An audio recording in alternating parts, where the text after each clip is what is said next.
steering wheel here. Give me steering wheel. Hey, steering wheel. Somebody tell him to give it to him. Come on. Whoa. You like my bass? You like it? How the that's possible? I'm driving like a grandma. Get that, Ralph? Did you hear me? I'm on radio. Ralph, acknowledge. Now, come on, close it down and kill it. We've got a lunatic on the track down the hangar station. I am so annoyed. What happened to the audio? Boys and girls, your attention, please. Hello and welcome back inside the Park from April podcast number 912. Even with dodgy audio, I'm still going to manage to try to get this podcast recorded. You know who this is? Yep. No, Todd, not now. It is Todd, or AK Negative Camera. You know what I've asked you here. You must convince the villagers that I'm harmless. That's exactly what I need to do tonight for your kind consideration. You know, we thought we'd take a break from all the election news and coverage over here in America and dig deep into Formula One. And why not? And who better to do that with? That's right, all the way on the right coast of America, nestled in our nation's capital, really the epicenter of this election. But that doesn't bother her. She's got her cat, she's got her cat tree, she's good to go. You know her, you love her. The lovely, the redoubtable. Woo! Grace, how you doing? I'm still here. No, I'm doing good. Good. You know, Grace, I'd like to spend the first, 10 minutes, maybe 15 minutes going through niceties, but we don't have time for that. There's too much news going on. Oh, I was like, because we hate people now. No, we don't have time for the niceties. We're done being nice. The hell with it. 700 episodes later, and we're finally had enough of you guys. We're going to war with our listeners. We're done. Oh, my gosh. Yeah, no, there's just way too much news to cover. I'll be surprised if we can even jam this in this jam-packed episode. It'll be a little crazy. Oh, we'll make it work all right. Oh, yeah. It might be a 4-hour yes, we podcast, will. but it'll happen. Oh, yes. Yes, we will. Yes, of course. And this podcast, folks, well, really, I had no idea that I'd be stepping into crafting our podcast notes, knowing that this episode would be all about one thing. Controversy. That's it. Controversy. At least it's not Michael Andretti. No, but it is controversy, as Paul would say. No, Paul doesn't say it that way. He's assured me he's not a posh. He even said he's not a dandy. He said he's a mod, and I believe him. I've seen his lifestyle. I believe it. So I like the idea of, right? What different lifestyles for Paul. I know. Can you see the real me? Sit with that for a moment. I know. For sure. He's a mod. Sure. But anyway, yes. So back to our controversy. Yes. Yes. This is going to be exciting. So the whole episode, and we're going to start off with big controversy, as we say over here in America, for podcast number 912. It's concerning Audi. Dun, dun, dun. Oh. What? What? No. No, it cannot be, Ricky. It can't be, Ricky. It can be. It's about Audi. See, for years, and if you're new to the podcast, for years, Grace and I, every year, somebody would start a rumor in the press about Audi joining. Oh, this is happening. Audi's coming to Formula One. Audi's coming to Formula One. And Grace's point was, I'll believe it when I see them on the grid, right? I still feel that way until I actually see them on the grid. On the grid, I know. In the first race next year, wherever we are, that's not Australia. When I see that, I'll believe it. I know. And I've written editorial pieces, Audi coming to F1, and we've written this. We've covered this since 2005. All the rumors of Audi coming to Formula One. Yeah. It's and so then. You'll remember a couple of years ago is like Audi is coming to Formula One. They're coming to Formula One, and Audi even for real. Yeah, and Audi even admitted. They said, okay, so we're going to work with Sauber. We're going to buy a portion of Sauber. We're going to kind of coast to 2026. We're really going to make our first, get our real foot in the door in 2026 with an Audi car, Audi chassis, all that good stuff. And then, okay, exciting. Grace and I are still like, we'll believe it when we see it on the grid. Because I think too many times. They've worked their way all the way up to a nose cone at this point. So right. And we've been here before, right? with the nose cone and toaster and everything. So that's right. Having said that, then earlier this year, Audi came out and said, we're not gonna baby step this thing to 2026. No, we're gonna come in and we're gonna buy 100% of Sauber. That's right. And so then, Grace and I are like, well, that's pretty meaningful investment. If you're buying 100% of the team, you're pretty much in at that point. That's right. Right? Right. Except, are we right? Yeah, maybe not. So the news this week, a report over at Autosport suggests that Audi could be poised to sell a portion, if not a large portion of its shares to Qatar. And the announcement could come just ahead of the Qatar Grand Prix. I'm probably saying it wrong as an American. Pete anyway. Townsend is buying part of the team? What? Yes. He's going to windmill this sucker all the way to the... Yeah. All right. I'm a guitar player. I'm just going to say it for other guitar players out there. Pete's, great. He's fine at lead and all that. That's a great songwriter, all that. His rhythm guitar is horribly underrated. He's a monster rhythm guitarist. He's incredible. Just putting it out there. Google it. All right. So the report says... I thought there was going to be some controversy in that statement. I did not see it, but we'll move on. So you agree with me on Pete Townsend? Yeah, I like the Who. I have no problem with Pete Townsend. Yeah. It's the Who, man. That's right. Yeah. So the report says this, quote, this is the report. This isn't a quote from Audi or F1 pundits or anything. This is just the Autosport. So I'm quoting Autosport here, but I think they were really salient points they were making. So kudos to Autosport. But it said that, but the situation for the German manufacturer appears to have changed in recent weeks with Volkswagen. That's the parent company of Audi. Volkswagen AG, which also owns the Audi brand, in the throes of an economic crisis. In Germany, there is talk of plant closures and the loss of up to 30,000 jobs, a crisis that is also leaving its mark on the Audi brand, which is facing similar challenges on the world market. Audi and industry insiders are saying privately that it is currently very difficult to justify the expenditure of a large-scale F1 development program with the group, which is necessary if the company wants to be competitive in the medium to long term from 2026. Okay. So, I mean, that's fair. It makes sense that it's like, we're going to fire a bunch of people, and so therefore we can't be in Formula One. That's right. And we've been here before too, right, Grace? Yes. In 2008, remember? Right. So you had BMW, Toyota, Honda in the 2008 economic crunch, and they all just left. Right. And so, and for very similar reasons, very difficult economy, car companies were really struggling, and the idea of laying a bunch of people off, I got this elaborate, flamboyant, very expensive F1 program going on was just hard for them to reconcile. Yeah. I mean, absolutely. It makes total sense. Yeah.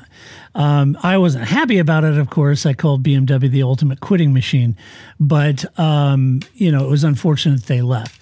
So it's an interesting move as Audi bought 100% of Sauber and now seems to want to sell a portion to Qatar in buying into Volkswagen or to Qatar. They want to sell it to Qatar, or at least that's the suggestion. And the report goes on to suggest that Qatar may be interested in buying into Volkswagen itself at around a 17% ownership position. Now, that may make a little bit more sense if they're going to be buying into the parent company Volkswagen at 17 points and then maybe buying into the F1 team and taking some of that expense off of the F1 team for its development program, as well as giving a cash infusion or whatever Volkswagen may be selling shares for.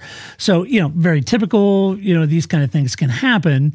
The report goes on to consider other ramifications and like naming of the team. Like if they bought more than 50%, it would probably be Qatar, Audi, something or whatever. And keep in mind, Qatar is a big title, not a title. Are they title sponsor? No, not a title. They're a big sponsor of Formula One proper. right? Yes. The series, Qatar. And so having a team that their name would be on and a team they're investing in wouldn't be a big stretch of imagination here. Right.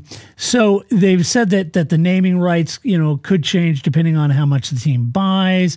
But what makes me curious, Grace, is to know what the health of other manufacturers like Mercedes, Ferrari, Honda, and Renault are. We know Renault are keen to use a Mercedes engine, assuming that similar economic pressures may be helping that decision possibly. But what about Honda and Aston Martin hookup? What about Honda? Honda has a history of ditching F1 whenever there's a stiff west wind, right? Mm-hmm. I mean, you just get the slightest stiff wind and Honda's like ghost, like Swayze. So here's what I don't understand. Maybe budgeting elsewhere works differently than where I stand, but this seems so short-sighted, right? Like you have no... I mean, I guess that's what we always complain about with Renault, right? They're like you were saying, you were talking about Honda, but Renault is the same way. It's like, oh, did somebody sneeze? Oh, we're out, right? Like who can build anything on a foundation of the first time you even sniff financial problems, the first time it goes is Formula One? Well, then you're not really in it, and that's not really helping anybody. And so either the sport needs to be cheaper so that you can stay in longer, but you always know that Formula One's going to cost you X amount in your budget. If you think nobody functions year to year, like I don't understand. Like I personally don't function year to year budget wise, and I'm sure you don't either, right? Like so, I don't understand how a major company like Volkswagen can just be like, oh, well, financial downturn, we're out. Oh, well, we're in, we're out. Like that's just in my opinion, their cover, right? I just don't buy that they're that poor at budgeting or managing. Maybe they bought it up and they thought, oh, they were always planning to sell it to Qatar, but then that looks bad. So then they come up with something that is better for the optics, is what the word I was looking for, right? I don't know. I don't buy it. Let me throw this out on the table and we can try it. Sure. A couple of things kind of just dovetailing with your comments there.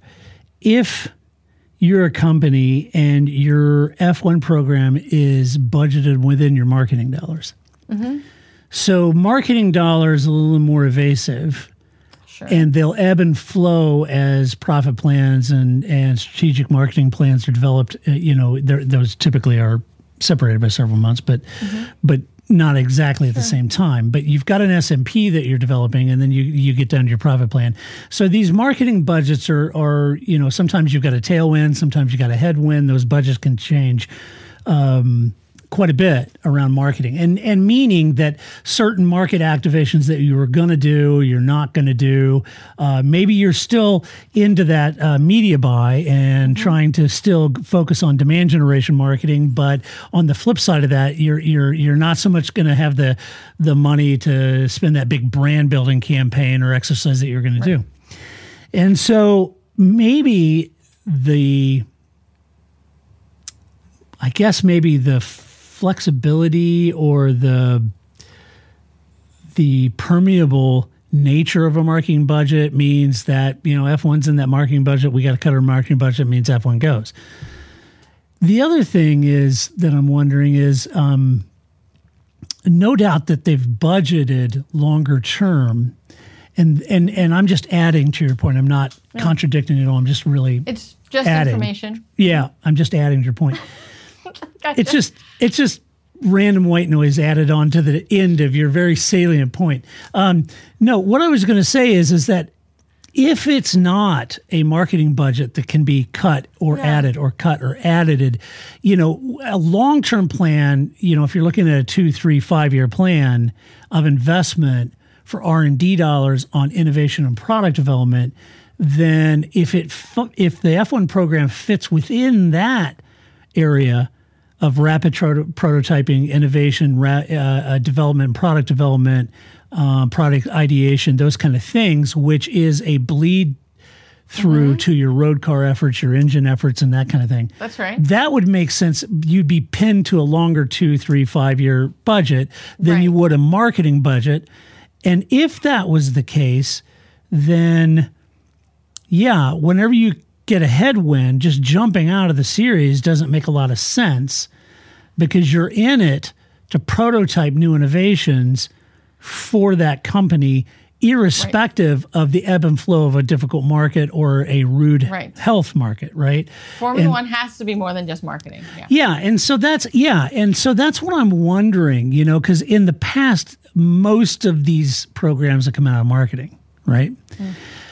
But I would argue that Toto Wolff made a very strong case on Mercedes' front. They were all about R&D and road relevancy, and Formula One very much has positioned itself as a rep prototype lab, if you will, for lack of a better term, for R&D and innovation, trying to lure these car manufacturers in because of that. And I'm not saying it's not. I'm not disagreeing with it at all. I'm just saying that's how they position their brand as they're going out to find the manufacturers to participate. Right. So it's just kind of curious to me where that might fall. If it falls within a marketing budget, Audi says, look, we can have Qatar come in by 30, 20, 50%, whatever of the interest in the F1 program. We can offset that marketing budget, rebolster that for the next 2 years, 2025, 2026, we launch, and that would get us over that line. But it's difficult if your F1 program is being budgeted out of marketing, but you really positioned this thing as a R&D innovation product prototyping or an innovation think tank, well, now you're either artificially impacting either budget. If you've spent money expecting an R&D and innovation return on product development, well, that's a 2, 3, 5 year plan. If it's a marketing, that could be an 18-month plan.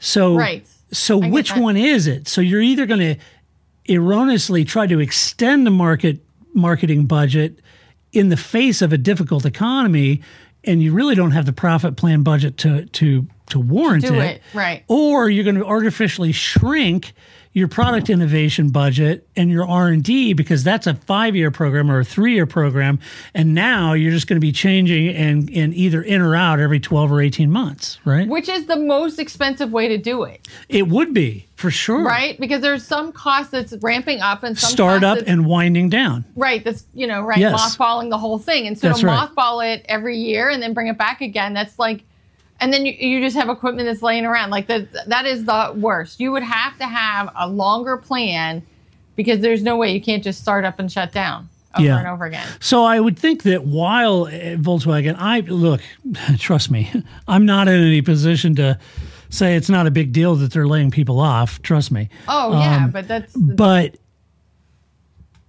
if Audi is wanting that R&D and that innovation on biofuels and engine technology that they can bring to their road cars, and Volkswagen very much same mission. Right.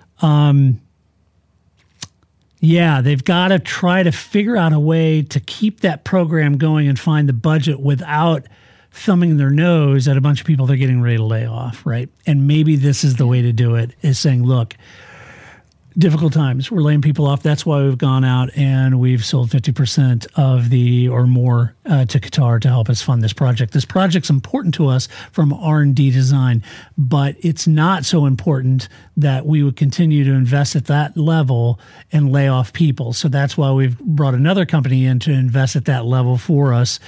And make it more realistic with us still having our toe in that R&D, because that's kind of technology we need to create the value propositions on our product and differentiators, right? So from that standpoint, maybe that's why they did. Because otherwise, why would you have bought 100% of it from Sauber?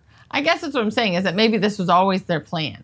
Could be. Yeah, could be. You know what I mean? That's why it just seems like optics. Like, I think that it would look bad to say, oh yeah, we're going to go half and half with Qatar. But if they buy the whole thing and they go, oh no, I have to lay people off, I guess I'm going to go call Qatar. Yeah. Okay. And then we all kind of go, okay, so it's the only way you can stay afloat. I just think that I don't understand how you could just not know, like that you're just doing this. But who owns McLaren? Is it McLaren? Are they also? The Bahrain, yeah. Bahrain. Bonnie Rain, Bahrain, whatever. I love Bonnie Rain. Bonnie She's Rain my is favorite. good. She's great. Did we say that Bonnie Raitt owns McLaren? That would be awesome. She's that fantastic. Would be great. Love she really her messed strap. up. She missed an opportunity in Austin, though, man. That's like I perfect. know. Yeah. Yeah, that would have been a shoo-in concert for her. For sure. Yeah. I like that. I'm going to keep that from now on. Is it a 62 Strat? 59? I don't know. I love her Strat, though. Wait. You have to play the BBC breaking news music. Oh, I've got that. Hold on. This just in, Bonnie Raitt owns McLaren. I like it. There you go. So that's how it is. So I don't know because I think it's weird. I still don't believe that they're going to show up until they show up. I know. We'll see. And I just feel like it's going to be like it's going to be 5 minutes before first practice, and the guy still going to be putting on the stickers, right? Like I just don't see how this has just been a calamity of issues from day one. It is. It's just like I know. And they're going to be the ones stuck holding the bag is the other thing too. Like, what if Qatar was like, I know. We're not interested. We're going to stick with golf. Thanks for asking, right? Like, or the converse. What happens if Audi says, okay, yeah, we did this in 2026 and we're at the back of the grid, we're out. Yeah. What's Qatar going to do? Right. What are they going to do? Well, just what I needed. R&D for my country. Great. Toto, could we get a Mercedes? No, I know you just did a deal with Renault, but could we get a Mercedes engine too? We've got a chance. Oh, and some rims and tires too, if you don't mind. I don't want to be Zoran GP. No, that's right. Exactly. So I just think that's all the more reason to me that I'm like, they're making it sound like it was just like, overnight we panicked and we called them, but I don't see how that was possible because why would either party sign to this if that wasn't always the plan? Well, watch this space, folks. It's going to get interesting. I mean, at least we know who their drivers are now, at least for 2 weeks. But I told you. Controversy. It is controversy. Yeah, we'll see. Yep. All right, next up. Bottas should just keep waiting. Maybe it's not over yet. Oh, yeah. There's room for his butt. That's sure is. Always room for Valtteri's butt. Let's see. Toto got a little bit sideswiped. He was over on the fine folks over at High Performance show. Jake Humphreys and the other guy whose name I never remember. Jake, I used to call F1. Now I do football. Right. Humphreys. That Jake, yes. Yeah, and then the other guy. I'm sorry, other guy. We can't remember your name. It's like Wham. I don't know. No, we know that's Andrew Ridgely. We know that. Nobody knows that's Andrew Ridgely. Everyone knows that's Andrew Ridgely. I'm sorry, other guy, but let me just put it this way: if you weren't there, that show would be nothing like it is. So you're important. No, I agree with that. We need that guy to be there. We need that guy. It's on me that I don't ever watch it from the beginning and know his name. No, right? but that other guy, he's all kind of all about the feels. Like, yeah. So how'd that make you feel? Yeah. That's true. Jake Humphreys is very like the business. Like here's the right? Like, and then you did this, and then you did this, and the other guy's like, so let's talk a little bit more about that. How are you feeling, Toto? Yeah, it's all about the feels. You sad? Yeah. It's good. It's good. Did you weep at any point? Okay. Yeah. Are you weeping now, just on the inside? On the inside? Yeah. Are you in any 12-step help programs for any substance abuse? I'm just asking. I don't know. I mean. Anyway, Toto. So he was over there chatting with them. He was having a discussion. And, look, if you're Toto Wolff, you probably would rather have early discussions about your star driver leaving your team. Yes. But finding out from the dad of the guy who is getting canned to make room for your star driver at another team is most likely not how you want to find that out. But that's exactly, apparently, how he found out. He was chatting with the fine gentleman over at High Performance, and he said that Carlos Sainz Sr. had either called or texted and told him that Lewis was joining Ferrari. Okay, what? First of all, I love that you just, like, some dad. Oh, it's Carlos Sainz, it's right? A dad. Like, he's just Somebody's some dad. It's fine. But I also like the idea of Carlos Sainz texting him. I just assumed they had a conversation, but I like a text message is like the greatest way for somebody to share this information. Hey, Lewis is out, man. Yeah. I'm sure he was thinking, I could get Carlos Jr. in over at Mercedes. I'm could sure swap. it was too, I'm right? sure he was thinking that. Although maybe Carlos Sr. is more this kind of guy, right? Not this kind of guy, right? Yeah, he's probably more like the Jean Todt, he probably talks on the phone like this, right? Yeah. Yes and no. Yeah. Sorry for the visuals. I'm doing the boomer hold the phone 5 inches from your mouth, and yes. Yeah. Yes. So there you go. So Carlos, but then, he got the Heisman Trophy stiff arm from Toto. He didn't want Carlos. Apparently, finding out so late also didn't give Toto time to negotiate with other drivers who were already signing up with other teams. So this was a difficult thing. Now I'm going to go into my editorial portion of this story, and I'm going to wax poetic. And I got in trouble a few years ago when I advocated this. But as I said a couple of years ago, I would have parted ways with Lewis and not re-signed him for this most recent 2-year deal, of which he's only serving 1. I wouldn't have re-signed him. People didn't agree with me at the time. But my point, and that's totally fine, that's okay. But my point was, you had George and Valtteri. You could save the $40 to $50 million per year that you're going to pay Lewis and hire someone else. Was I wrong? Well, I don't know. Maybe I actually was. My point here is that I still don't see the love and full-throated support behind George like we've seen for Lewis from Mercedes.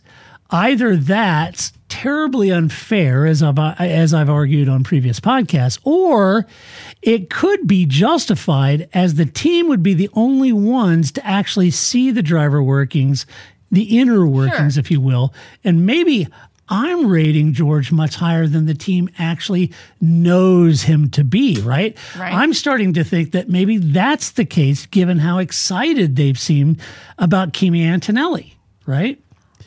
Yeah. So this has prompted me. So this whole time I'm thinking George, potential champion, great driver, smart driver.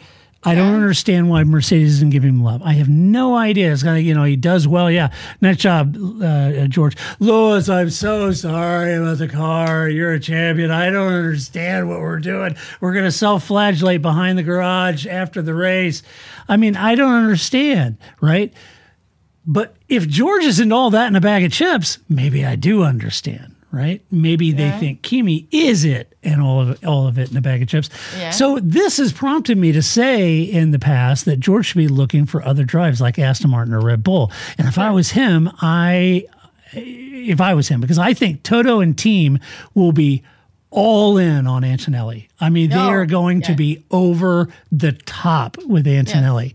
And to me, Aston Martin makes sense because he's British.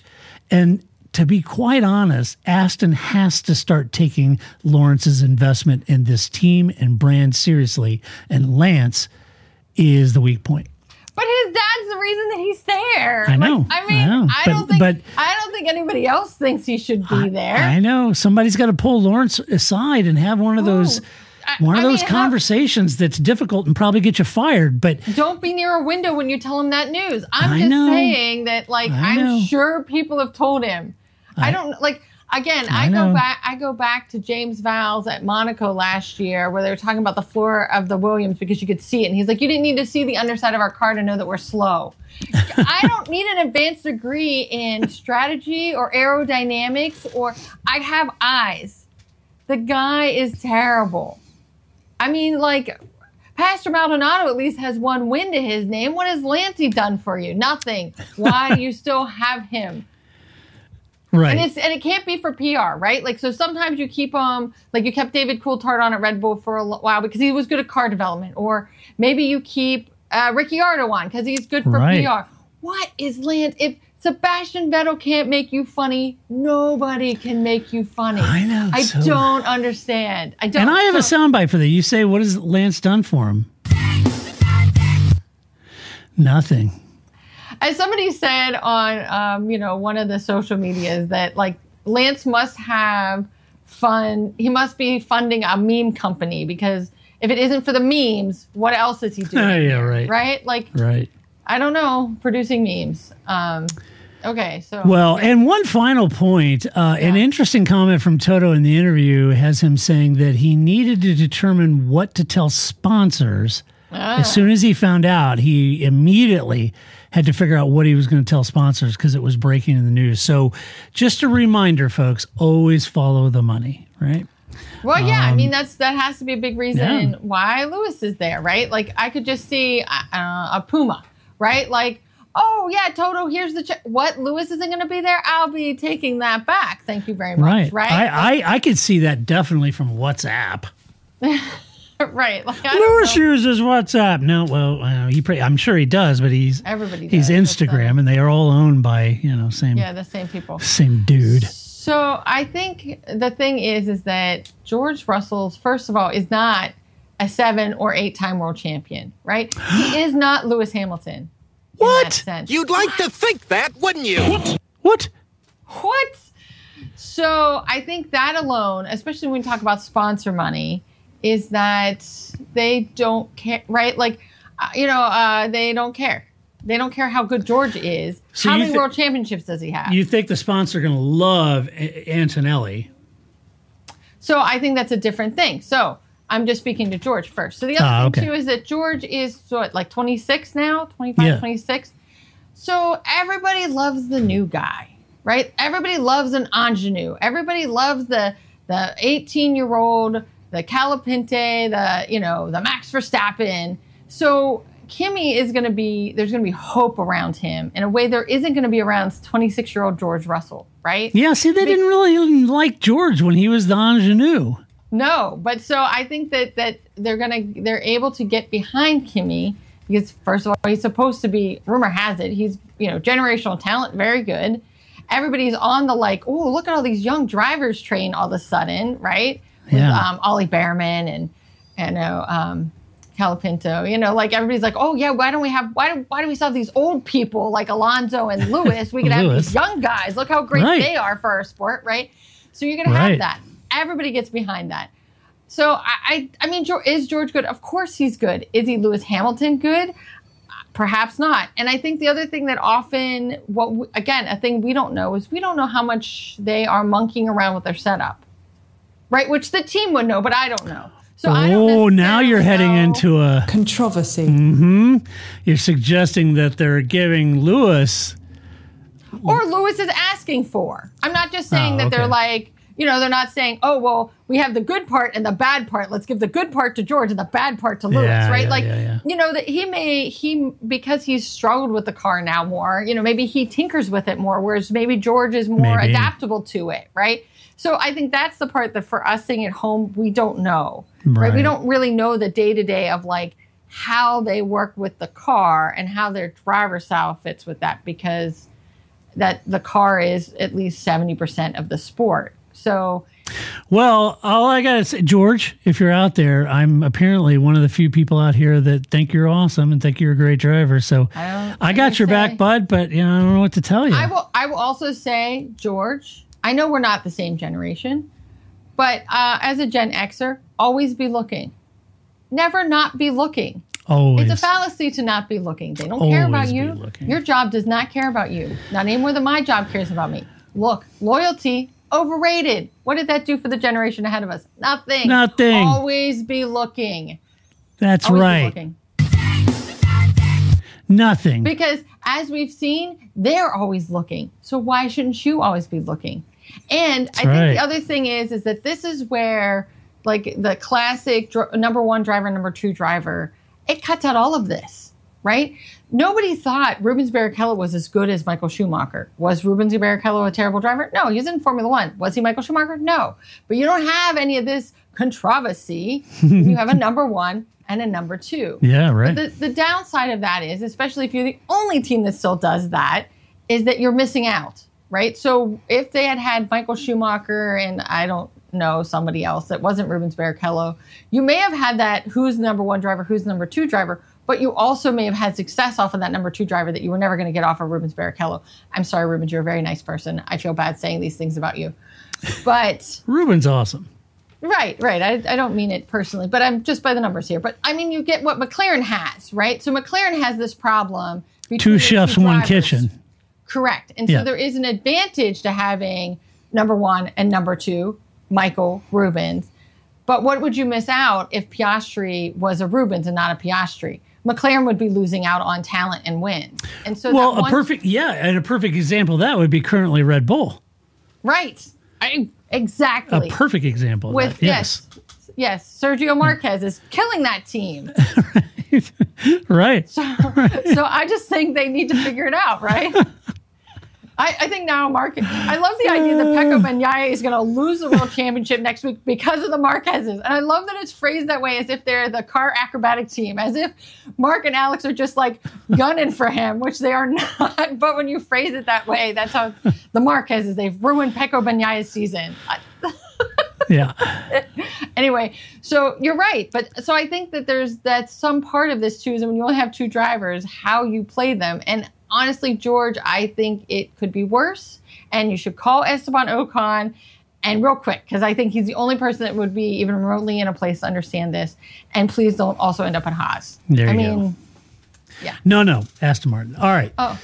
You did say Aston Martin. Wait, one more thing. Yeah. I did want to say I had watched I haven't watched the Toto Wolff High Performance, but I did watch the Otmar Snafnauer one, which I thought was. Yes. Did you watch that one? I did. It was pretty. I enjoyed it. I thought it was good.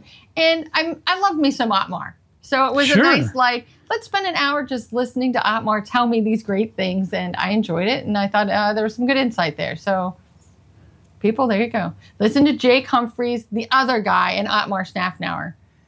Did you feel psychologically safe after watching Otmar? I like that phrase. I was like, that was...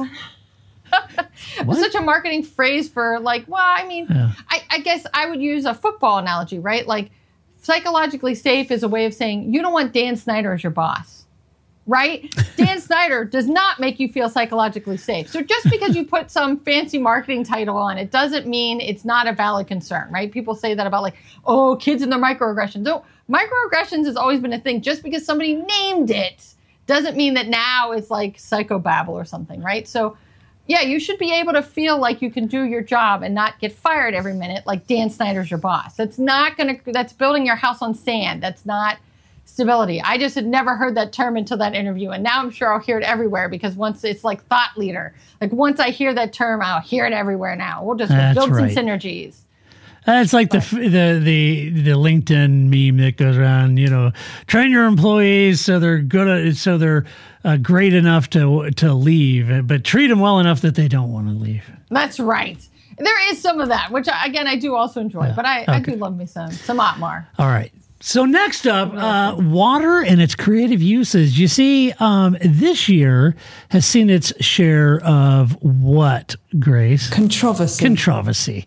In the technical regulations. Yeah. Is that Claire? Who is the controversy? Oh. No, it's some random woman saying it. Oh. Yeah, I wanted to get Paul to say it, but he doesn't pronounce it that way, apparently. I'm going to pretend it's Claire. It's fine. I wanted Paul to say controversy in Monaco. But he's not going to. Yeah, he's not going to. He'll never say Monaco. He won't. He'll give me the middles. Anyway, there's been a lot of controversy in the technical regulations for sure, with the FIA focused on the many elements that we've seen, including asymmetric braking systems, flexi front wings, McLaren's little mini DRS, the Red Bull's little adjustable bib. And but the latest of these is water-cooled tires. You see, Red Bull questioned if some teams, read McLaren, were injecting some liquid, either water or other, when into the tire, when they're inflating them. Like an eclair? Yeah. Okay. So you're putting air in, but maybe in your air supply, it's got water or something in it. So you're getting a liquid into the tire, which controls the temperature of the tires. Right. So the issue might exist because Red Bull did this before the FIA technical directive. Just asking for a friend. Just asking for a friend. Because the FIA issued a technical directive. They issued that in the past, so Red Bull stopped doing it. But as Autosport points out, technical directives are advisory, and it's up to the stewards to interpret the wording to determine if a team has breached the regulations or not. So Red Bull is like, Well, why did they say this? Well, they brought this up because the evidence of this was spotted in the paddock on the rims of the tires that showed signs that there was a liquid inside during the post-race stripping of the tires off of the rims. Now, so they had a leaky bottom? Like what? Yeah, so like water. Well, there seems to be some liquid on this rim. What's going on? Yeah. So now, is it happening? Here's a lesson that typically holds true in F1 if you watch it long enough. When something like this comes up, it's usually being done. Oh, that's why I always joke, like asking for a friend. Yeah. Because they always will be like, I have a question. So if I were to do this, hypothetically speaking, would that be legal? Would that be okay? Yeah. What do you think? I haven't seen anybody doing it, McLaren. I'm just saying that if I did it, would it be okay? I'm just asking for in Formula One, typically, if somebody brings it up, it's being done. You have brick 100%. And frick and flexi wings and adjustable bibs and F ducts and J dampers and so on. Where there's smoke, there is typically fire in Formula One. And as with any conversation or conversion of energy, heat is generated, and the heat between the components themselves, so between the tire and the rim, between the rim and the brake system, right? That heat exchange is critical. How each component transfers its heat from one to the other. It's a huge element in Formula One car design. But the rims are they're spec. So all the rims are made by BBS and supplied to all the teams by BBS. So they're all spec. So there's little the teams can do to the wheel to manage heat. So liquid inside the tire might be able to control the heat of the tire carcass itself, which would be an advantage for sure. Yeah. Right? So just FYI. So that's what came up in the last Grand Prix. Okay. It's most likely happening. So I have one remaining question. Yes. How did nobody call this Watergate? Literally, it is right there. It's right there in front of you. Nobody called this Watergate. It's literally Watergate. It could and be then Watergate. We can stop. We've come full circle. We've run all the gates. That's it. We're out of gates. Back to Watergate. We've come back to the beginning. Back to the beginning of the list. We're back to Watergate. I just was like, for as much as this was carried by the race or Autosport, anybody, I'm like, nobody called it Watergate. You people literally call everything a gate. Yeah. Not this, was not Watergate. That never crossed it. That had was there editorial? They're like, no, that's a step too far. No, it's too far. Too far. Too political. We had Sweargate. Yeah. And then it could have ended with Watergate. I know. But it didn't. The one thing it reminded me of is the time that Williams, what was that? Controversy, right? Yeah. Williams used to say there for a period that their brakes were water cooled, so they had these tanks on their car where they'd fill them up with water, and they said they had to use that water because it was water cooled, but they ended up just taking off and dumping all the water out of the tanks and made their car lighter and faster. So I love it. And no, it wasn't James Vowles that did this. This is way back when Frank was there. That's right. Anyway, all right. Next thing is rotating races. This is going to be a little controversial. F1 boss and clearly big TPF podcast fan Stefano Domenicali said that Europe is poised to face a rotational F1 race calendar due to the 24-race calendar limiting the addition of new venues. And here's what he had to say, quote, his quotes are always pretty funny. Quote, we have some news to share. Oh, yes, we have some news to share very, very soon with regards to the possibility in the midterm to have some rotational European Grand Prix and some other new options coming later. He told this at the Liberty Media Investors Call, and he said, quote, this is something that, of course, we will clarify in due course.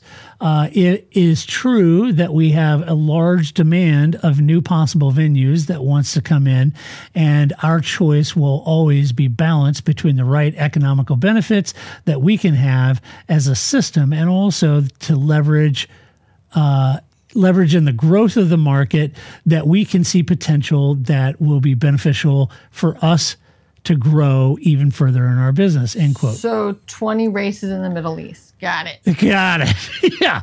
So just as a recap, there's 10 races in Europe, including Baku, if you can include Baku in Europe. So there's 10 of those, and Italy has 2 of them. Madrid is joining in 2026, and some say that Barcelona may end up having to rotate with the Dutch Grand Prix, but the Dutch organizers are completely mum on this point, so which tells me they don't agree with it. So here's the thing. No, why would they? Yeah, so here's the thing. A few years ago, I did an interview with Zach Brown. I've done like 3 interviews with Zach Brown, I think. Sure. And so I was talking to Zach about tracks and those sort of things. And we had a really good conversation about it. But he told me something that's kind of stuck with me this whole time. He told me that track economics have to work.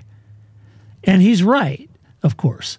And I'm curious if a track like Zandvoort or Spa could afford to miss the annual F1 revenue and still maintain the circuit for F1 standards. Now, the answer might be yes, they could, but irrespective of that, that's a hardship I assume most tracks would rather not have to factor in to their operating budgets, is this missing huge gap of F1 revenue.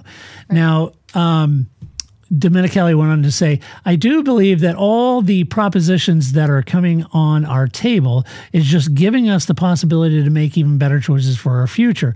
So as always, we need to be balanced, knowing that we cannot follow only the pure direct financial proposition because that is different from region to region, but it's up to us to propose that our stakeholders the right choice. I think that we are in a good momentum to make sure that the strategy for the future is even stronger. And that's why we're so confident about the fact that this will help to enhance our platform on the sport, on social and business perspective. All right. So yeah, look, you got to do what's best for Formula One. I totally get that. I'm just not sure that rotating a bunch of races on some of these tracks that may not have the panache of Monaco or Silverstone. I'm curious if those tracks can remain solvent, because some of those tracks don't have a lot of racing the rest of the year. Like Formula One, right? Yeah. So I'm kind of curious how that'll work. I mean, it would be interesting. I mean, I don't have this data, but it would be interesting, like, because Austin, right, they have a MotoGP race, they run WEC, they do some other series. Formula One, by far, is their largest. Yeah. They sell out Formula One. It's a nightmare, right? Yeah. So, I mean, because even when everybody was there for the Eclipse right before the MotoGP race, the Formula One race was still more people in Austin than they had for the Eclipse, right? So yeah, and I don't think. I mean, you're right. I don't have those stats, but over 400,000 people over the balance of the weekend. I don't think any other event at Austin, at COTA, brings that kind of people in. So, but to me, that would be interesting to have, like, even if they weren't real numbers, but they were the right magnitude, right? Yeah, so right. Then you could kind of get a sense of, like, what do other tracks face that have no MotoGP or have no WEC or have no other, series that, would fit in the top 10 motorsports series or whatever. It would be interesting to see what that actually looks like on the financials, because I agree with you 100%. If the only thing Hungary does is this one Formula One race, well, then they're sunk. Yeah, I agree. Right? I don't know how you maintain that, especially if it's not a street course. Because what else are you using for it? At least if it's Monaco's getting used every day, right? Baku still gets used, even if it's never a racetrack again.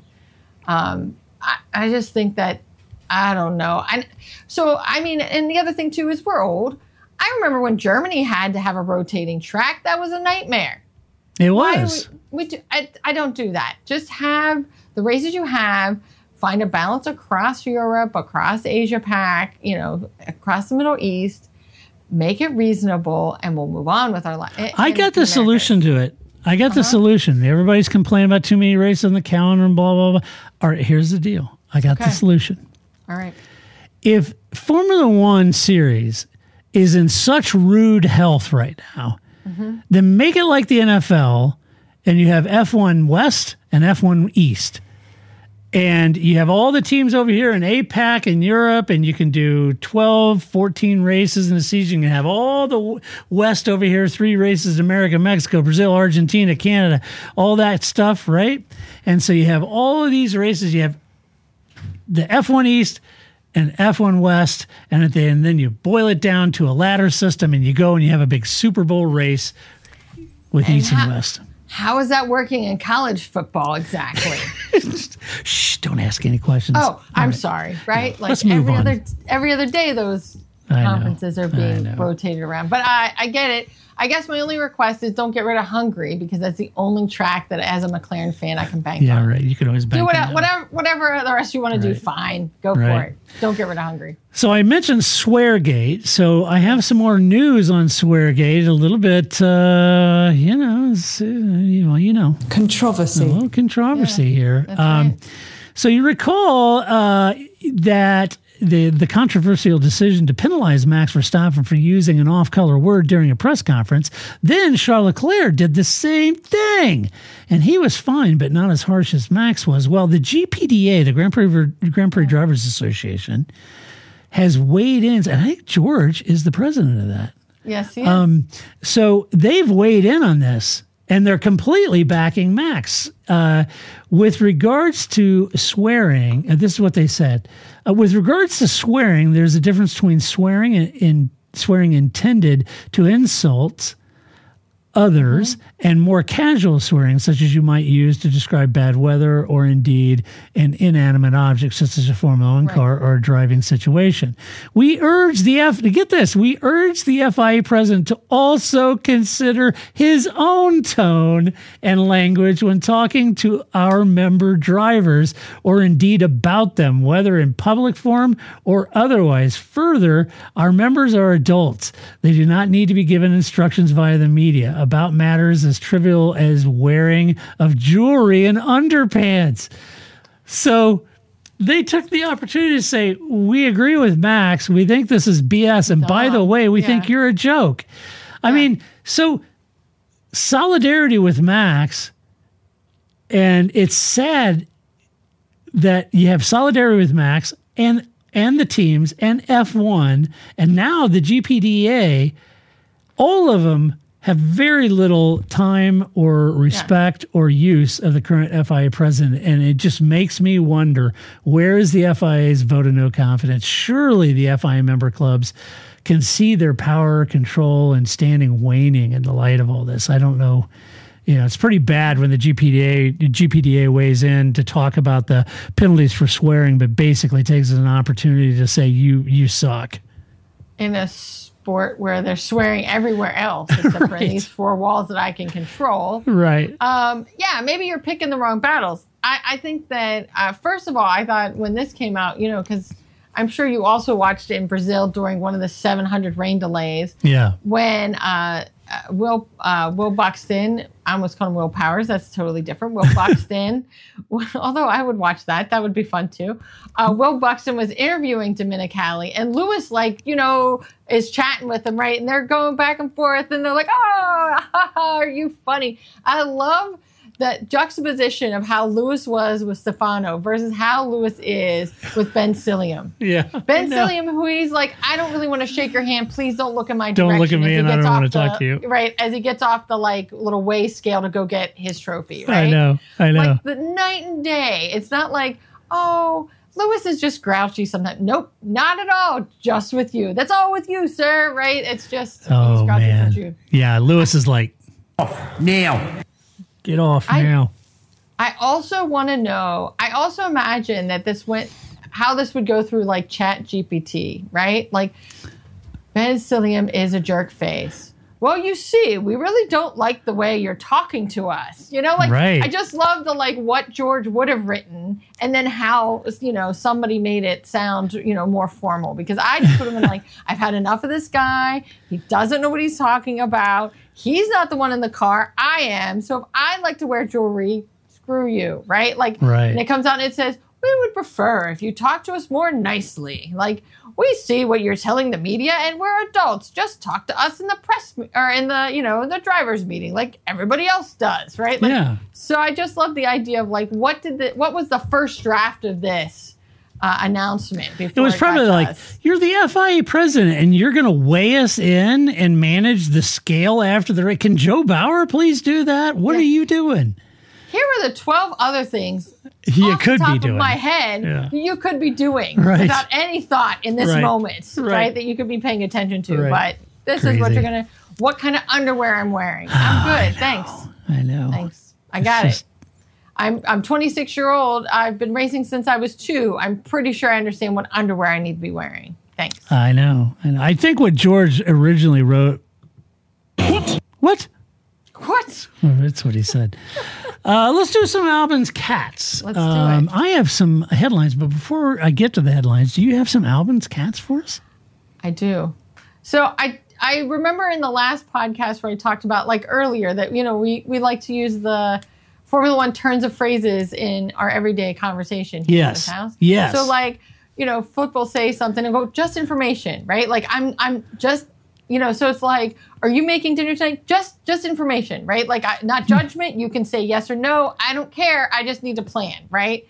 It's just information. No more radio. Rest of the trip. Right. That one's always good, too. Or we'll use the furry question at the end, right? Like, that's also good, too. Are you making dinner tonight? Question? Like, that one gets used a lot, right? Just putting the question at the no, end. Ricky, it cannot be. Question, right? Or then noted is another personal favorite, right? Like, oh, I see you went to bed before you did the dishes. Noted. Right? Like, right? Noted. It's great at the end. So if you remember back to Austin, we added a new one to our lexicon because, you know, George was given a penalty. And Toto came on the radio where they played it right away. And he said, total joke, George. Total joke.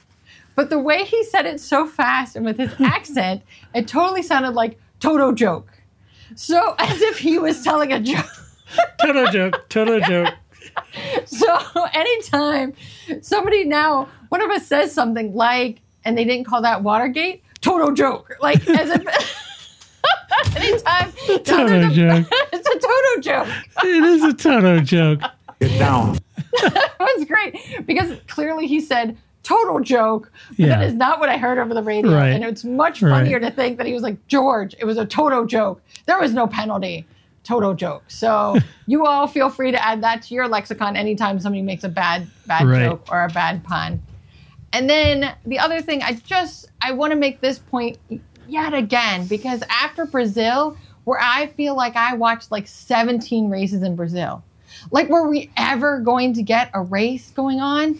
I've had it. I've had enough. There's too many races between the 40 races in MotoGP, the 700 races we have in Formula One, and then you have a weekend like Brazil where I'm like, is this ever going to end? Is it going to be Tuesday and I'm still watching? Thank heavens you're still not into NASCAR. I can't. I used to watch World Superbike. I can't anymore. I know. I just can't. There's no time. So it was like after watching, and mind you, I don't leave my house.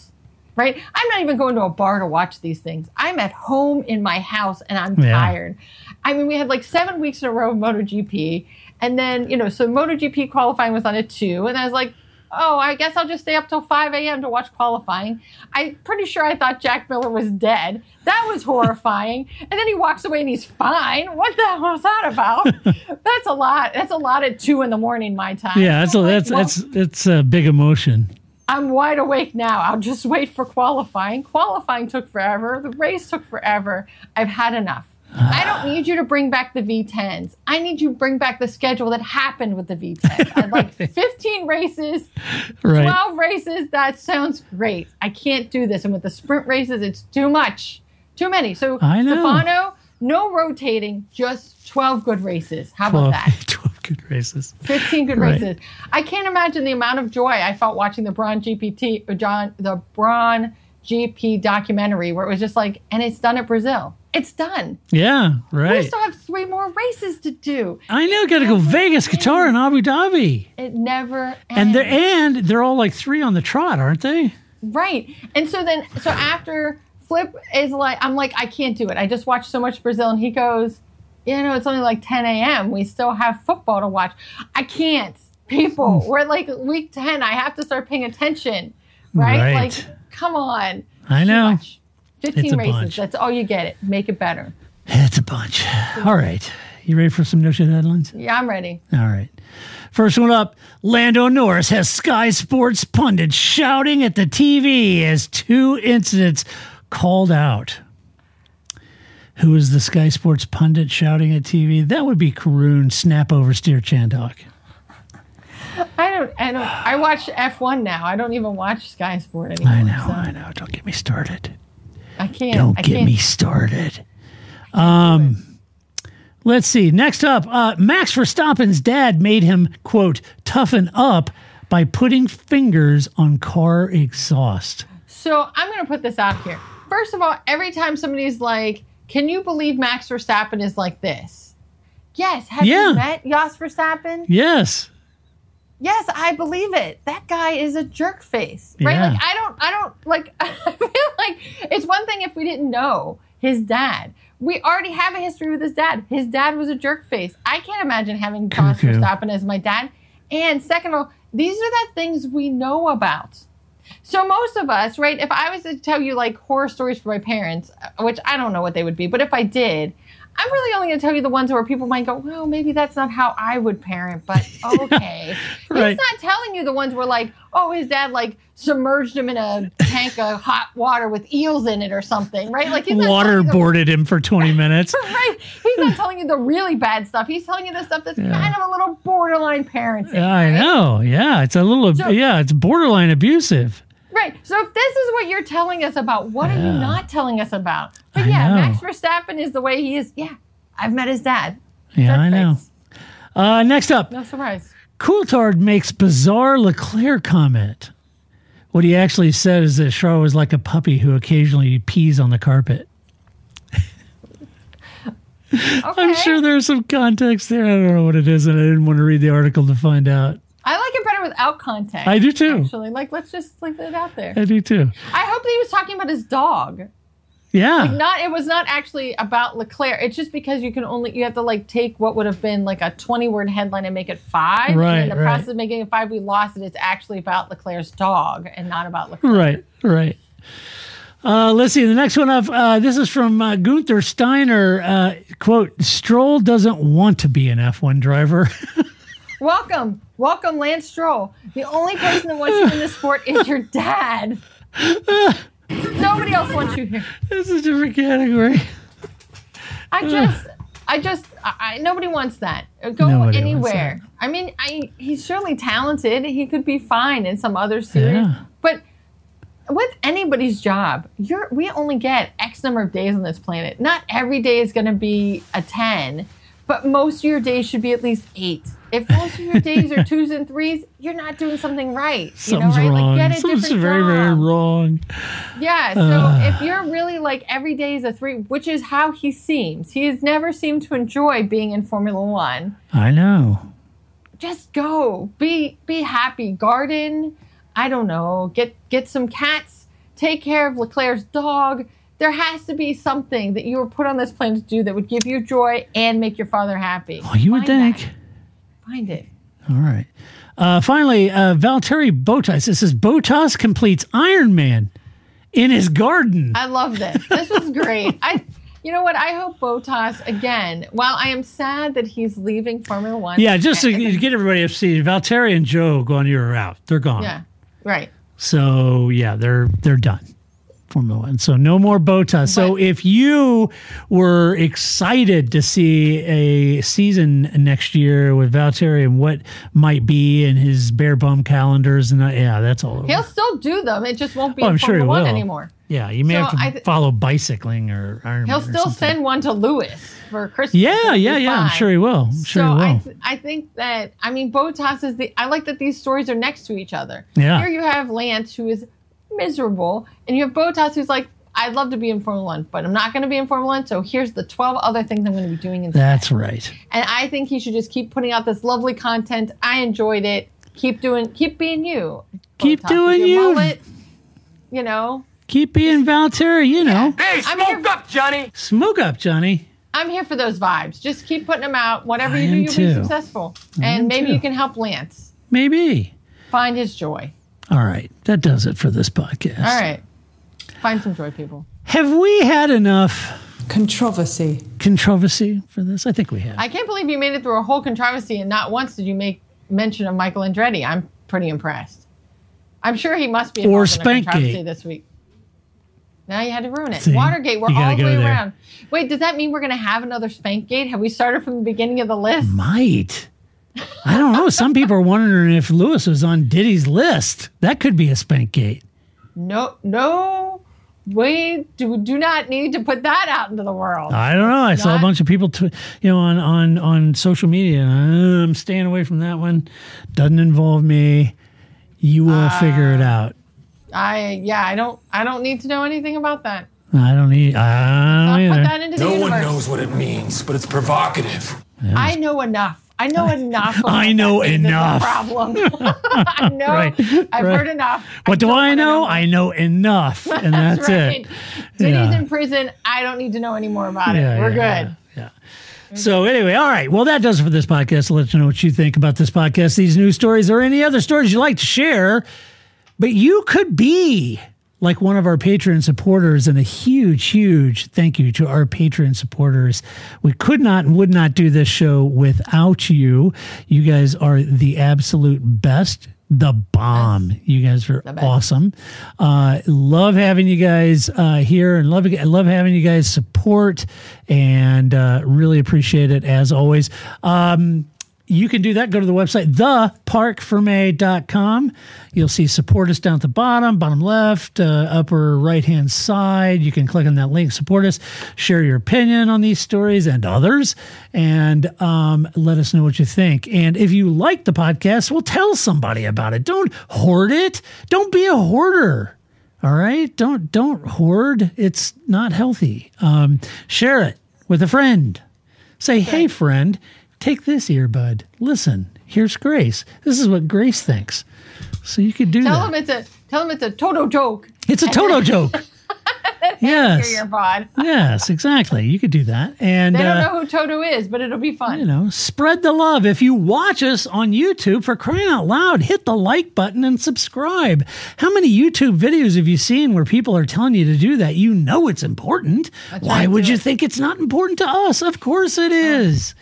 So you guys could help us out without helping us out. You just click the like and subscribe and share and take the, share the podcast on your social. Why not? I mean, what's it going to hurt? That's right.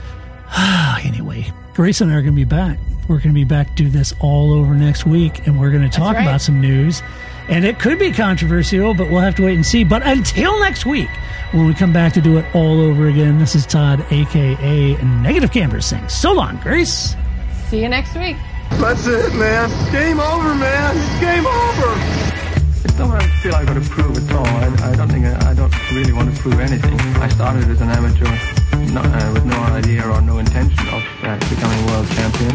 I was curious to find out what it was like to drive a car fast, to drive on a certain circuit, to drive a certain type of car.